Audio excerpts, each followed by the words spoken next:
I'd like to welcome everyone to TLMI's educational webinar on extended producer responsibility.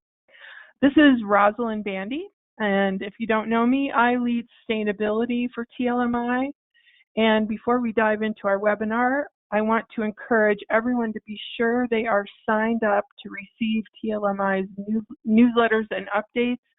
We're providing a lot of important information on current events around the COVID-19 pandemic in regard to the label industry.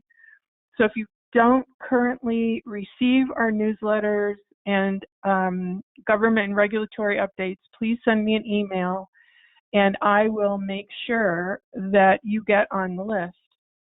Also, another thing, if you do not have access to our Engage members portion of the TLMI website where much of this information is stored, also shoot me an email and I'll make sure that you get a login and password. I heard Governor Cuomo on his daily update today say something that I think is very relevant to TLMI's role these days, and that is that we provide facts to our industry, and facts are empowering. Okay, so let's jump into it today. In this educational webinar, we will be hearing from two experts on this EPR subject. Risa Domino, a senior consultant with RRS, Resource Recycling System. Risa has 25 years experience in the product stewardship, recycling, waste reduction, and public policy space. And we'll also be hearing from TLMI's own Brian Vickers, a senior associate at PACE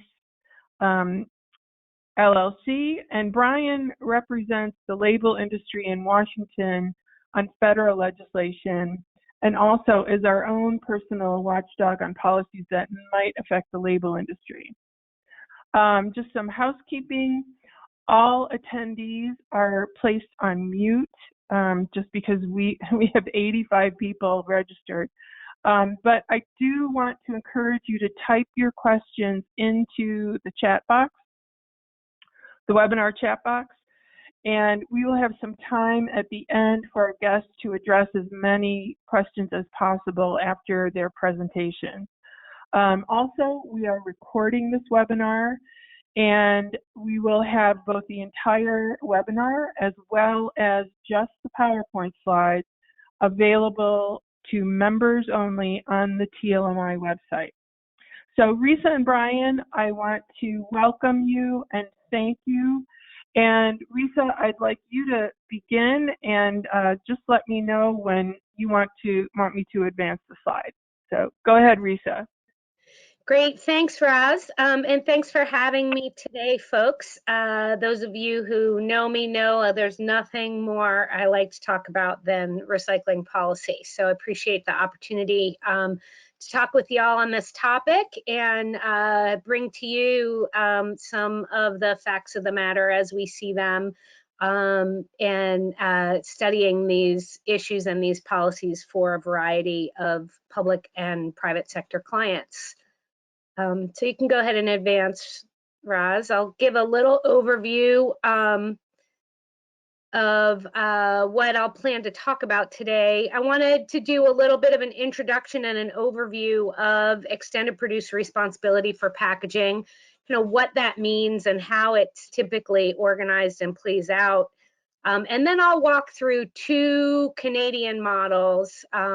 EPR for packaging has been implemented all over the world in a lot of different ways, but we'll look at two of the Canadian models that most folks in the US are looking to as they're thinking about how it might apply here. And then I'll talk briefly about how these policies might impact the label industry, and then also a little bit about other EPR programs for other products that have some impacts that might be relevant to you. So to start off, the extended producer responsibility is essentially a practice and a policy approach that requires the producers of a product or a package to take responsibility for management of that product or package at the end of its useful life. And that responsibility can be financial, it can be physical, or it can be a combination of the two. And when we walk through some of the examples later, I'll explain a little bit about how that is broken out in a couple of instances, that physical or fiscal relationship. It's important to remember that when we are looking at extended producer responsibility for packaging and printed products, the producer in this instance is typically the brand or the retailer. So the producer isn't, some people might think the producer is the converter or the person who actually produces the package. That's not the case. When we use the term extended producer responsibility, it's essentially the person whose brand is on the product that's being sold. So why are we talking so much about EPR for packaging and printed paper right now? These are some of the key reasons why it's sort of come to the top of the pile. The need for stable funding for municipal recycling programs. So I think we've all seen the news about the challenges in financing recycling. You might have seen your local bills go up, or your budgets in your local programs increase, and that's created a lot of issues. Most of that is tied to a combination of forces, including market challenges related to the import restrictions in China, rising contamination, and other things that are increasing operating costs. So we have this sort of perfect storm of high operating costs, lower market values that's creating an imbalance and requiring dramatic increases in investment on the part of the municipal sector to keep their programs running. The other dynamic that's at play here is the focus on the circular economy. A lot of brands and big companies have committed to circularity, to using recycled materials, to using more sustainable materials, and they're starting to realize some of the flaws in the municipal recycling program and the challenges that are keeping them from that circularity. And extended producer responsibility allows them to engage in recycling as a supply chain, and therefore a part of their circular economy approach. And lastly, we have the issue of stagnant municipal recycling rates. We've been recycling in the US for 30 years. We haven't seen significant recycling rate increases for at least the last 10 or 15 years. And so there's new approaches are needed if we want to move forward, if we want to move towards circularity, and we need a stable funding source to do so. So I'll talk briefly about three major elements of EPR programs and sort of how they function. First is the producer responsibility organization that is typically created to manage an EPR program.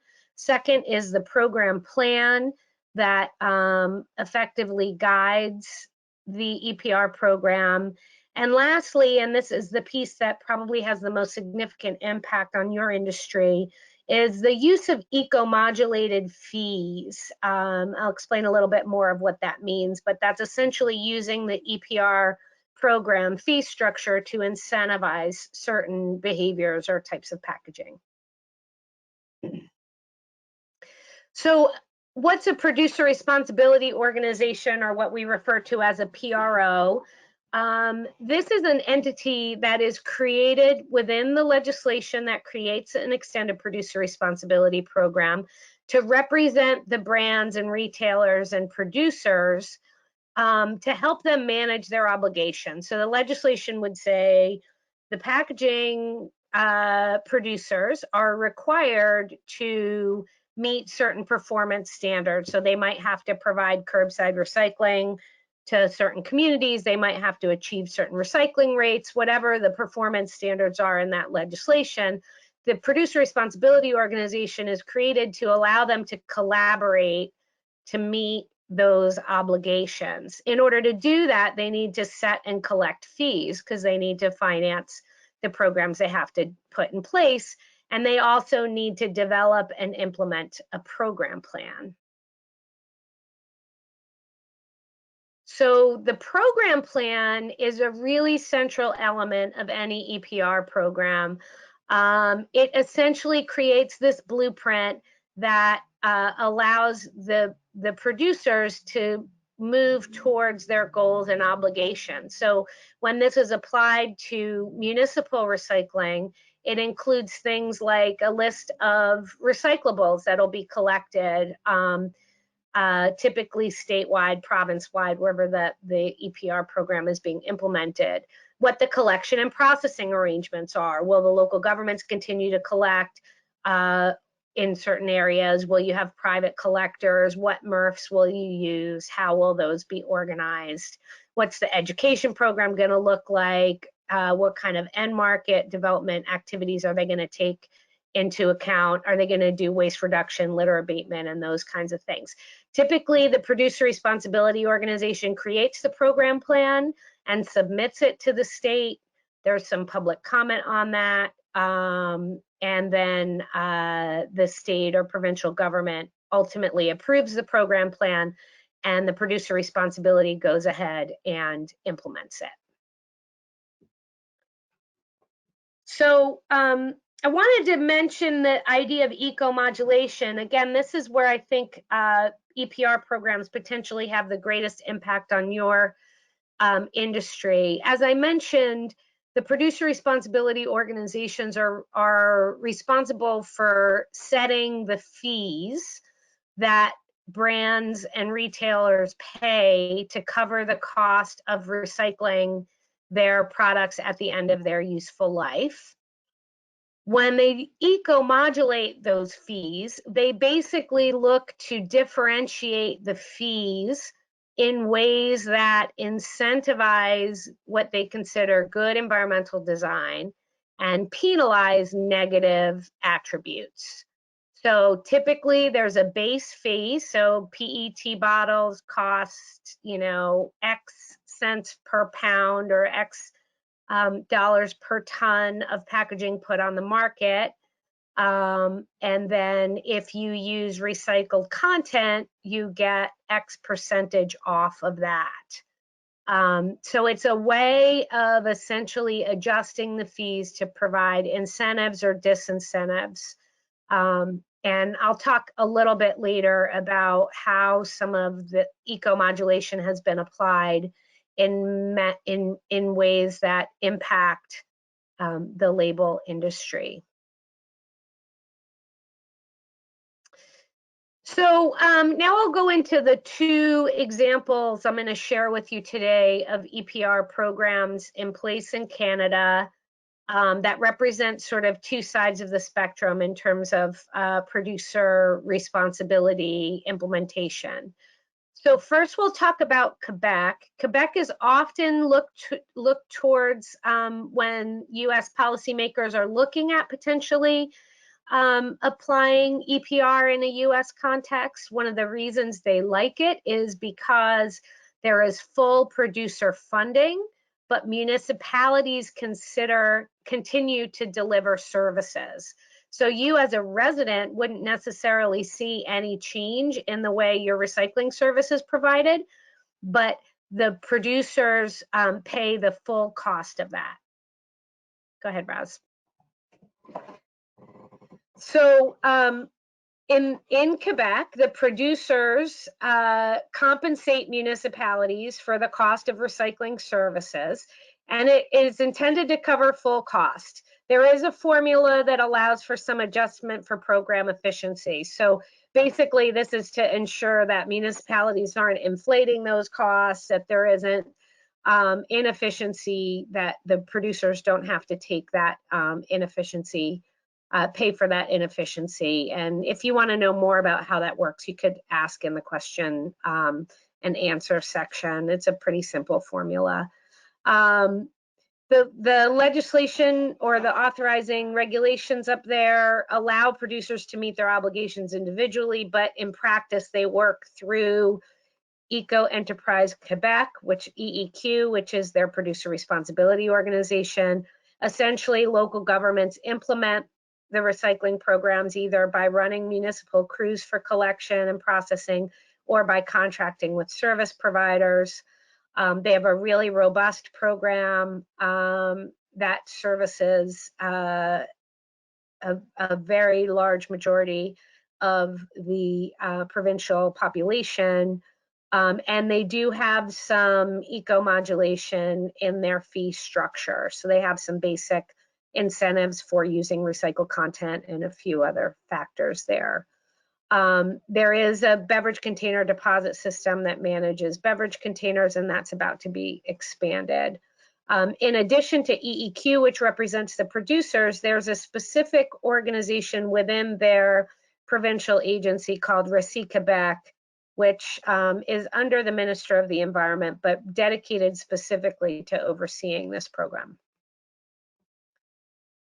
So just to give you a sense of what some of the roles and responsibilities are, the regulator, which in this instance is Récit Québec, basically sets the overall requirements, provides oversight, approves the program plan, the fee schedule, and in the case where there's arguments between the producers and the municipalities about reimbursement agreements and things like that, Récit Québec settles those. The producers through EEQ set and collect the fees, and they also provide full financing for the cost of municipal recycling. They're responsible for meeting packaging recycling targets, and they do provide some operational support when requested from the local governments. The consumer's main responsibility is to do their recycling at home. The local governments, as I mentioned, operate the curbside recycling programs, and they also are required to have a local plan in place, a local recycling management plan that's also approved by the regulator. And then they report their cost to Récit Québec, and then Récit Québec tells the producers that what to pay them. Collectors provide service collecting materials and deliver it to the processor on contract with the local government. And the processor also works on contract to the local government. This is changing a little bit now. Quebec is in transition at the moment, and it's looking like the producer responsibility organization will take more responsibility in the processing end of things, but those changes are kind of still taking place. But the main takeaway here, as you'll see on the next slide, if we look at the flows here of sort of financial responsibility and operational responsibility, the producers have the full financial responsibility. They pay the local governments and have agreements with the local governments, and then the local governments provide the contracting for the material recovery facilities and for private collectors.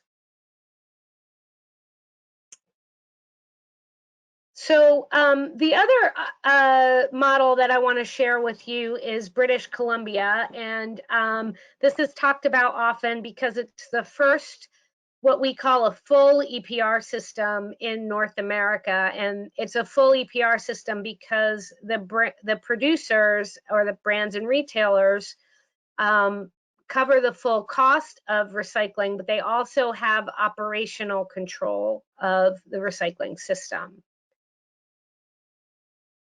So essentially, the producer responsibility organization, which in BC is called Recycle BC, creates the entire program. They've developed the list of materials that are covered. They've decided the level of service that they need to provide to comply with the provincial requirements and meet the targets. They've contracted with with processors. They have standards for what kind of end markets the processors are allowed to use. All of that operational, all of those operational elements are the responsibility of Recycle BC. Local governments in British Columbia can choose to be a part of the recycling program, or they can choose not to. So if they choose to be a part of the recycling program, they enter into a contract with Recycle BC to serve as a collection agent. And they can either collect themselves or they can contract with their own contractor to do that. But essentially they opt in to being a part of the system, or they can say, we're not really that interested in being involved in this program. Recycle BC, please come in and provide a contractor to provide recycling collection in our community. Interestingly, Recycle BC has an incentive based funding system where if collectors do multi-stream collection, so meaning either collecting containers and paper separately or collecting glass separate from other materials, the amount that they're willing to pay for those services is set to incentivize that multi-stream collection. And part of that is because they're looking toward really higher market values. They're looking at circularity and they want to ensure the cleanest possible stream. They have a provincial contract that works with a consortium of processors to take the recyclables that are collected and efficiently process them to end markets. And in BC, they are not yet using any eco-modulation and no incentives for environmental design as of yet. So here, this is fairly similar to what you saw in Quebec in that the regulator sets the overall requirements, negotiates, approves the stewardship plan, provides that regulatory oversight and enforcement. The producers here set and collect fees, develop and implement program plans, provide the financing for the entire system.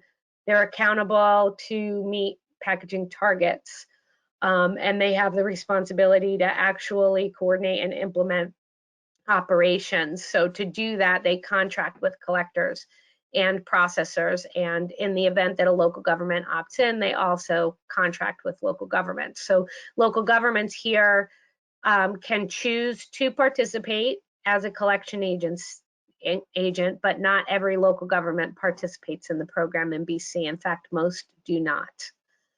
Collectors then either work on contract to the producer responsibility organization or on contract to the local government. They collect the materials that are approved in the plan and they deliver the materials to the designated location that the plan directs them to, and then the plan or their contract.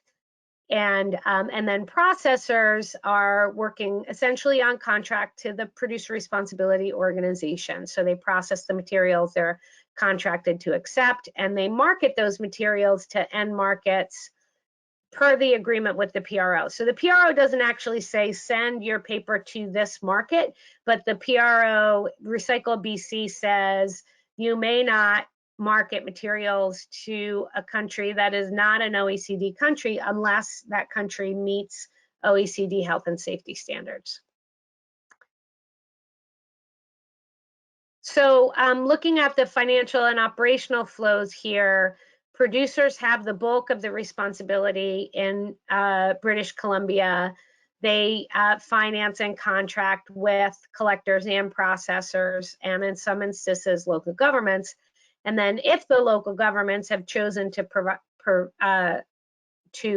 serve as a collector, then they would have a role in collecting and potentially contracting with a private collector as well.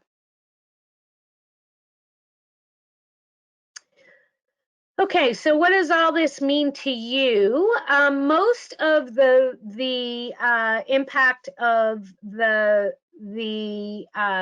EPR for packaging and printed paper is really on municipal budgets, and there may be impacts depending on the model chosen, on the contractual arrangements between local governments, collectors, and processors. Go ahead, Roz. But if you are looking at how this might impact the label industry, it's really through the use of eco-modulated fees. Eco-modulated fees are not used very broadly yet.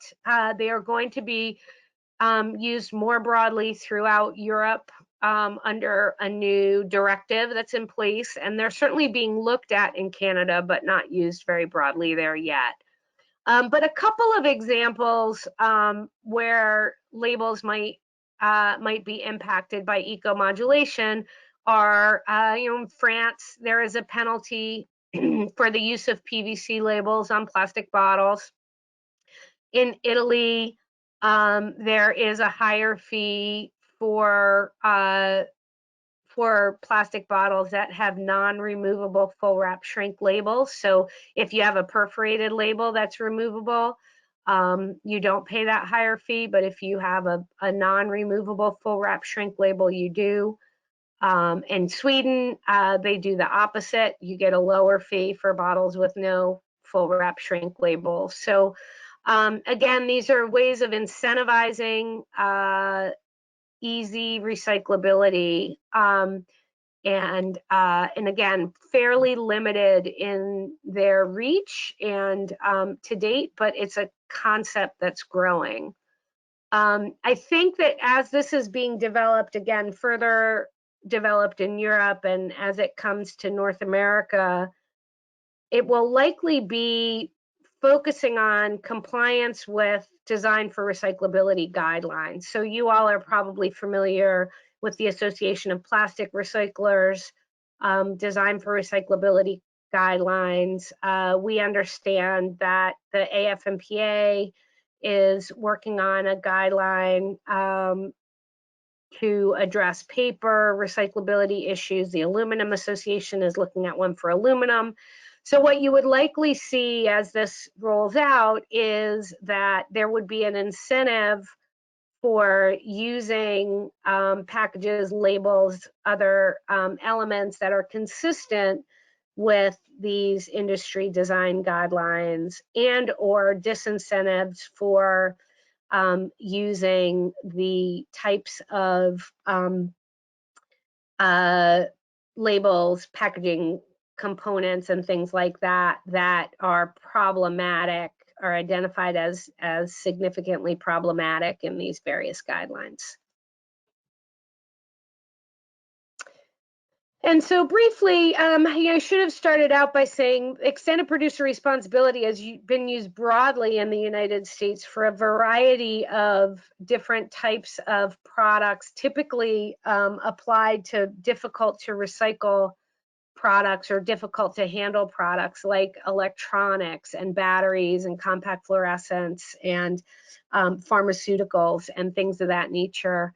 There are some ways in which programs for these other types of packages, or types of products might impact the label industry. So go ahead, Roz. One good example is if you look at extended producer responsibility for carpets. It's currently in place in California, but being considered now in a number of states, including New York, Illinois, Wisconsin, and Minnesota. Basically, a carpet EPR program would require that manufacturers cover the cost of collection, processing, and recycling carpet. When the California carpet EPR program was implemented, one of the biggest challenges in carpet recycling was that PET carpet didn't have any end markets. And following what I like to call the big pile of stuff approach to market development, what happened there was when a lot of post-consumer PET carpet was collected, people did a bunch of tests and trials and figured out how to use that post-consumer PET carpet for higher value added applications. And interestingly, some of the markets and technologies they're using now to recover PET carpet can accept PET release liner. And so as this concept expands across the country, the markets will open up for the PET release liner, essentially because you have this large volume of material that's being delivered at very low cost to the supply chain, because that cost is covered by the manufacturer, the producer, and it can base load a recovery capacity that can draw in other materials and products like the PET release liner. So just an interesting note that these large programs can sometimes have additional benefits that in that they improve recovery and improve the supply chain in ways that kind of draw in other materials, sort of along the rising tide lifts all boats kind of approach to things. And that's it for me. So I will hand it on over to Brian and look forward to some questions. Thanks, Teresa. And I just want to remind our attendees, if you have a question for Risa, in particular to your business or your product line, feel free to type it in the question chat box and we'll get to them at the end. So now, Brian, I'd like you to invite you to start your presentation, and I'll advance your slides for you. Great, thank you, and thanks everyone for making some time on the call. I see we've got over 60 people logged in, which is great. I know it's a busy time for a lot of the member companies trying to supply some of these industries. So I will quickly run through here, and then happy to take questions and follow up after the call as well, if you guys would like that. So next slide, please, Roz. Thanks. So I want to just give a little bit of the background for those of you that are not aware of where TLMI has been with the issue of EPR for packaging. We are still largely in a learning mode right now. We had a committee meeting back in January in Orlando. We had some good conversations with TLMI's Environment Committee, along with the Government Regulatory Affairs Committee, to try to understand the labels that are out there and what we're looking at in terms of recycling compatibility and any other issues that might come up with labels going on to a covered product. I think we also understand the need to coordinate with other organizations like APR that have a bit more expertise in the area and opportunities to engage. TLMI has not taken any formal position on an EPR bill. One exception that I'll go into later in my slides that spoke directly to the industry with a required compatibility mandate almost immediately. But beyond that, we have not taken any position. It's really our goal to kind of learn how this is going to impact our customers, our supply chains, and our members. So with that kind of background information, I'll go on to the next slide. And part of my presentation here, it looks like got cut off a bit. But how are labels referenced in bills? Bills being legislation that we've seen. It's really in two manners. Labeling has been referenced in several state bills in terms of how much a package contains of something. So markings, whether it's recyclable, whether it's compostable, disposal, recycling instructions, those sorts of things. It's instructive by nature, and it doesn't speak to the label itself being recycled, with a couple exceptions. One being legislation in New York State that I'll get to, and the other one being federal legislation that was in a draft form that we had changed that spoke specifically to the compatibility of the label to be recycled. And again, you know, we're in a unique space here.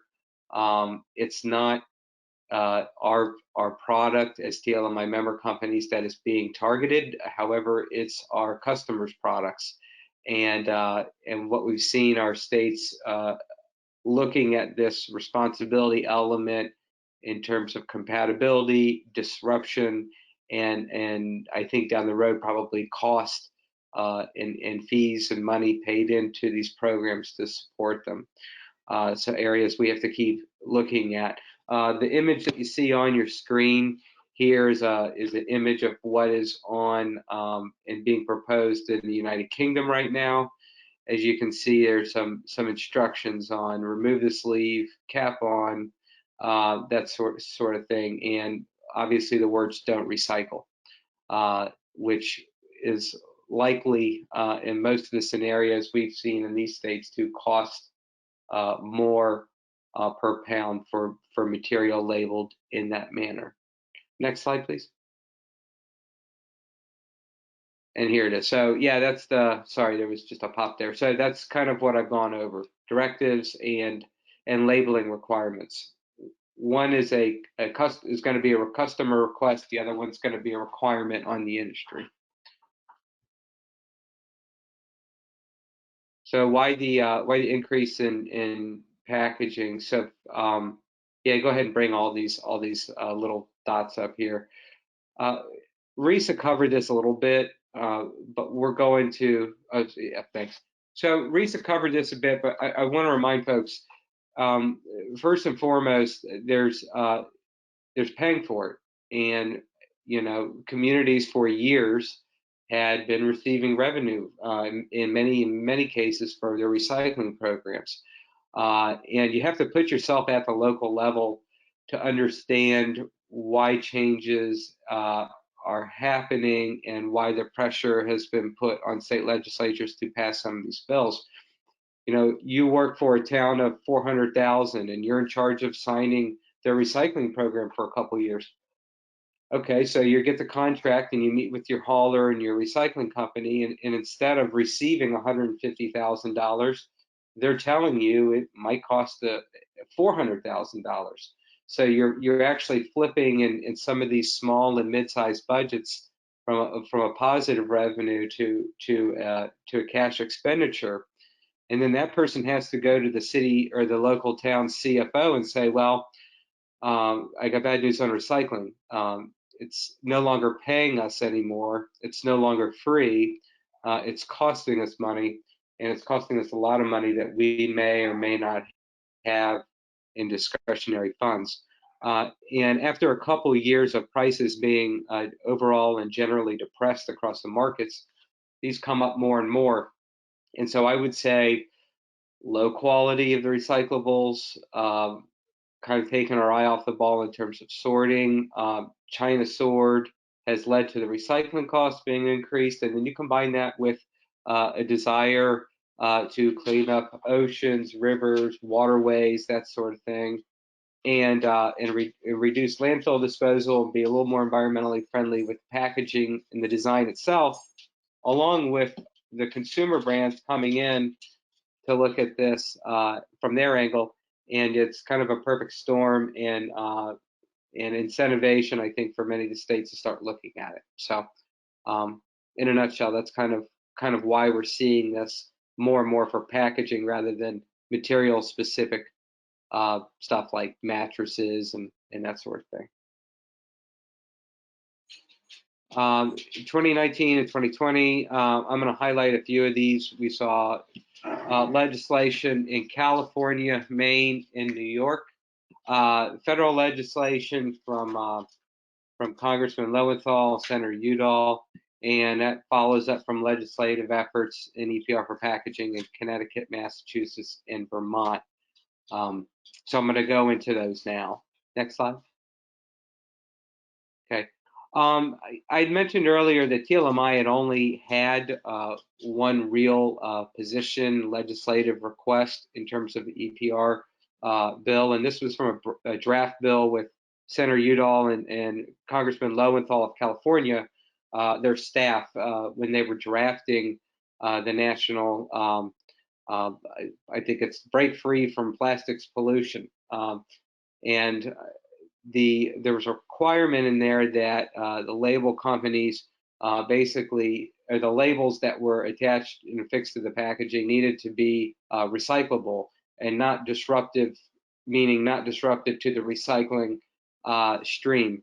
And we had some discussions internally among the TLMI leadership and the staff, and decided that that would be a real challenge. That was a hard and fast requirement. Now, this bill did not go anywhere. However, before it was introduced, the congressional staff with both offices understood that this is a little bit of a new area for TLMI and the tag and label industry overall, even though some companies have had a little more involvement with others. And that got changed to a requirement that we, in coordination with our supply chains, work to address the recycling and compatibility issues. In my opinion, that does a couple things. A, it buys us a bit of time from a company standpoint, but B, it really sets a directive and kind of reemphasizes the importance that we need to be sitting down with the entire supply chain to figure out how we can improve the situations, and had a bill with that language passed, how we could be a better poised for compliance. Next slide, please. California SB 54 and 1080. I think this is another bill, with plastics pollution in the title, and you know, I want to make a comment on that. You will see bills, plastic this, plastic that, but really most of them, when you look at them, especially the broader ones for EPR, it's really all single-use packaging. They put plastics in the title of the legislation, I think, to draw attention to it. But this impacts all the substrates. So you supply to glass, or you have involvement in aseptic or anything beyond plastic, it's gonna capture you there. And in many cases, it's going to be a little broader than just a food and beverage marketplace. So the bills in California, and they may or may not come back in session in a few months or a couple months to address this, or SB 54 and Assembly Bill 1080. We've seen some national and international labeling standards for systems packaging, and it's a notification on packaging. So in those bills, in the revisions and the amendments, we've not come across anything saying label recycling compatibility as of yet. But I can tell you that the customers and the brands that our guys supply to are going to see increasing pressure. You know, we're looking at recycling rates, are going to be looking, I believe, at recycled content as well. So these are things that we want to be in a good position for our customers and brands to reach their sustainability goals. Next slide. Oh, did one get skipped? Did we skip over one? Oh, yeah, here we go. Thanks, Ross. So the New York Senate bill, there's a Senate and Assembly bill right now. Again, with the response to COVID, and the legislatures are basically shuttered. I would say in New York legislature and Albany, there's no telling when they would come back. But before their break, they had taken a look at these bills here. And SB 7718 is the first state legislation looking directly at label recycling compatibility, and a little bit different in terms of a hard and fast requirement. However, if the label is not compatible, if it's considered disruption, then the PRO, the Producer Responsibility Organization, is going to assess a higher fee. Sorry about that. Is going to assess a higher fee for the package it's affixed to. So again, this is a drive towards designing for recycling, sustainability aspects, but really what's going into the recycling stream, that as much as possible be recaptured and reused. And and if it's not, it's going to be subject to a higher cost for your members, which may in turn have some of them drive to find a label that is not disruptive. That won't happen right away, obviously, but it's something to think about as the bills progress and the discussions continue. Next, please. So, this slide is kind of related a bit to Maine. Before they went out of session on I believe the middle of March, they held numerous committee hearings on their kind of landmark requirement to develop a EPR framework as it goes. They got industry testimony from well over 100 organizations, consumer consumer the brand companies, the haulers, the manufacturers, the recyclers, Audubon societies, everybody kind of connected to the environment or packaging in some manner. And these are kind of a sum of the arguments that I kind of heard over the course of a couple weeks when they had these 3, I believe, work sessions where the public was invited to comment. So the arguments for setting the bill: increase recycling rates, reduce landfill, and reduce the public space litter. Dry packaging design, that was repeated over and over, make more recyclable packaging, and obviously the key one in this case, eliminate the recycling cost for the municipal and local governments. And this goes back and speaks to a government that was making revenue and now has to pay. Several industries had varying concerns. Unknown cost was cited over and over. Increasing the collection through an EPR program doesn't necessarily equate to better quality, or it doesn't equate necessarily to end markets for some of the products that are being collected. A big area of discussion was what was deemed recyclable, readily recyclable, and not readily recyclable. And you would think if you had a recyclable package, you would be okay. But what the state and the committee had done is kind of take a look at it in terms of what's the revenue coming from your package. So if it's mixed plastics, if it's potentially glass, if, other types of aseptic packaging, multi-layer packaging. If this stuff is put out in the curb and you can't get, and the municipality or the hauler says, I can't get any money for this, it becomes more of a cost measure.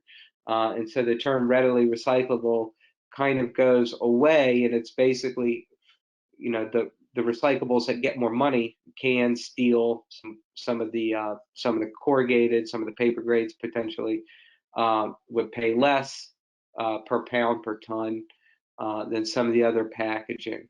And how that has been worded has been of concern, I know, on the manufacturing end, and then of course to some of the brands that prefer to use certain packaging over another for food or beverage.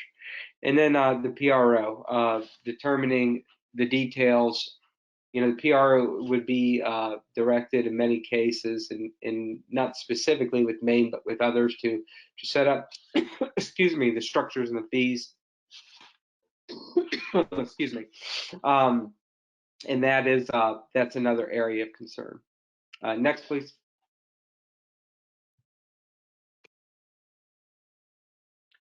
Counter approaches. This was offered up as well. Implement cart-based recycling, implement variable garbage rates, pay-as-you-throw systems, recycling mandates, bans, education. It's not that these approaches don't work. They can. I think if you ask industry, though, that buys the recycled material at the end of the day, what matters most? Is it more material or better quality? I think every substrate would tell you better quality. And if you have the better quality going to the stream, you've got more of it being recovered and put back into the manufacturing process. relieves the burden on the suppliers. It relieves the burden a bit on the brands themselves that are trying to reach some of these sustainability goals that they have set for their companies, and it's helpful. So these counter approaches aren't necessarily good or bad, but it's really in how the material that is picked up is treated will work. So that's what I have. I'm happy to answer some questions. I try to leave us some time for Risa and anyone that would like to ask some questions. So with that, Roz, I'll turn it back over to you. Thank you so much, Risa and Brian. We have a lot of really great questions that, and I think we'll have time to get to them. One thing before we get to those questions, one question I have for you, Brian, that I don't see in the list of questions, and it's relevant to today. We are all dealing with this COVID-19 pandemic, and I'm hearing about a lot of programs, legislation, governments are so focused on this. Do you think that is going to have an impact on all of the various EPR legislations that have been proposed, or do you think it's going to kind of push it aside for a while? Thanks, Roz. A couple things. I think once the legislatures get back and convene, whether that's this summer or this fall, when they kind of sort everything out in terms of the money that they've received from the emergency funding from the government and grants and loans, they're going to take another hard look, and I think they're going to realize as much money as they might have received to help their businesses and their employees, they're going to be short on a lot of public services. And I think one of those services is very likely to be recycling. And if that happens, we are looking at probably more states when folks get organized back in the committees and the bills start resurfacing again, probably this fall, more and more pressure coming on to find funding for things like recycling that does not necessarily come out of a property tax paid on out of a county tax or environmental fund with the county, or percentage of the personal property tax you might pay on your home, or if a portion might go to recycling. So we'll see a couple different things like that, but I think we are looking at more and more pressure at the state level to drive towards these programs in terms of their financing, if nothing else. Thanks, Brian. Okay, so I'm going to go through these questions kind of rapid fire, and I'll invite either Brian or Risa or both to respond, but we have to keep the answers brief because we do want to get to as many questions as we can. And I'm taking the questions in the order that I received them. So number one, do we assume that all brands and retailers are part of an EPR system, or are there exclusions? Also, how is participation enforced? So there are sometimes exclusions for small generators. So companies under a certain amount of sales in a state or a certain level of packaging sales in a state are typically excluded. And in terms of enforcement, there's a little bit of self-enforcement in that the producer responsibility organization on behalf of its members will seek out the other people who haven't joined and taken on their responsibility yet. To the extent that brands continue to resist, the state or the province would have the authority to enforce against those entities, and that would typically be in the form of a fine, although in some cases there are things as difficult as potentially sales restrictions for not participating. Okay, here's another one for you, Risa. Why don't local BC governments opt into these programs? Typically, some of them do, and the ones that do really like to maintain control over the programs. Others have just decided to put their resources in other areas and have just decided that Recycle BC has done a good job and they don't see any reason they need to do that. There have been some municipalities like the city of Vancouver notably started out continuing its program, and then I think it was 2 years in decided to hand the program over to Recycle BC because they were pleased with how the implementation was going in other places, and they wanted to focus their internal staff and resources on collecting organics and hand that off. So it's really a municipality by municipality decision on whether or not engaging in recycling activities is a priority for them. And this one, I think, can be for both of you or either of you. What is the typical membership of PROs if it represents brands? Who runs it? They usually have a board of directors that includes brands. They often try to get a variety of different sort of large, small, regional, national kind of brands. So the organization is created typically as a not-for-profit with a board of directors that is created when the organization is set up and then elected periodically throughout the organization's lifetime. Who is actually responsible financially or physically for labels on packaging? Is it the brands or the retailers? Is it the label industry's responsibility to steer them toward materials or processes that let them lower the costs incurred through the eco-modulation fee? It's ultimately the brand or retailer's responsibility, and I think it would be a sort of a marketing approach for the label industry to offer alternatives that provide an advantage from the fee perspective. I think Brian, you might have addressed this one, but do Canadian programs recycle food pouches or bags? These tend to be multi-layer plastics, which are not widely recycled. There's a pilot program in British Columbia right now, which is collecting pouches through their depot network, which is a drop-off network. So they collect glass, expanded polystyrene, and laminated film packaging in the depots, all financed by Recycle BC. I'm not aware of any other Canadian programs taking pouches at this time. I don't know, Brian, if you have other, are you aware of others?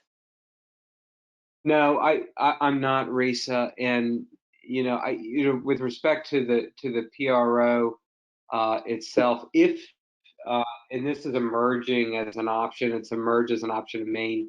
If you're a producer or brand and you set up your own, you work with your supply chain to set up a alternative collection system and service it and make sure the material is collected for recycling, then you may not have to pay into the PRO itself. Although how that really works, in my opinion, remains to be seen, and I wouldn't kind of put that out there as a real feasible option.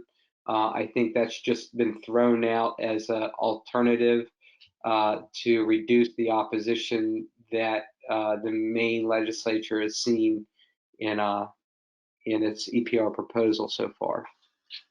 That is actually fairly typical in both packaging and other programs, and it really is geared towards things that are typically not collected through curbside programs, but might be better returned to retail. So for example, there are some like high-end beauty boutiques where you could sort of bring back your packaging to them, things like Aveda and others that have in-store take back that want to take advantage of that. So that's typically what those are geared towards.